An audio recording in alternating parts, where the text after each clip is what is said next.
से GK foundation जो मालिक सी होती कुमार पांडियान से कुमार पांडियान होती आमर जो भिके पांडियान आप जो थिले तांकर भाई जो काम करी तार बाकी रही 78 लाख टका 78,91,000 टंका बाकी पड़ी मु बारंबार चिठी लिखला भी से मत मत एत पर्यंत अद्यावधि दौना। मो ना मनोरंजन पात्र मोर बयस 75 वर्ष मु जड़े रिटायर पर्सन श्रीराम ट्रांसपोर्ट ना गोटे गोटे संस्था काम करी आप भद्रक जो रेलवे लाइन आप धामरा जाऊँगी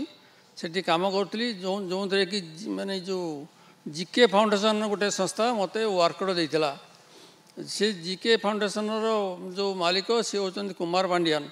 से कुमार पांडियान होती आमर जो भिके पांडियान आप जो थिले तांकर भाई आउ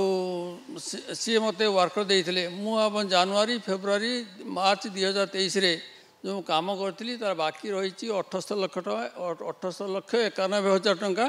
बाकी पड़ी मु बारंबार चिठी लिखला भी से मत मत एत पर्यंत अद्यावधि दौना।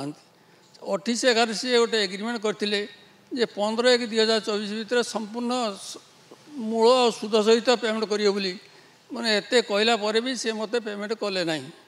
मो घर जेहेतु पहाड़ थाना मो पहाड़ थाना अंडर एपिल करी जे मोर माने असुविधा मेटाइवाई साइबर थाना रे भी एतला देइथिली जे मोर पैसाटा केमती मिल व्यवस्था करंतु बोली कहीं एत पर्यटन शुणिले ना। मुझे जड़े गरीब लोक ये संस्था केमती चलो मोर मोर घर परिवार केमती चलो तेणु मुझे बाट न पाई ओडिशा सरकार को भी अनुरोध करुँची मुख्यमंत्री ओडिशा सरकार को अनुरोध करुँची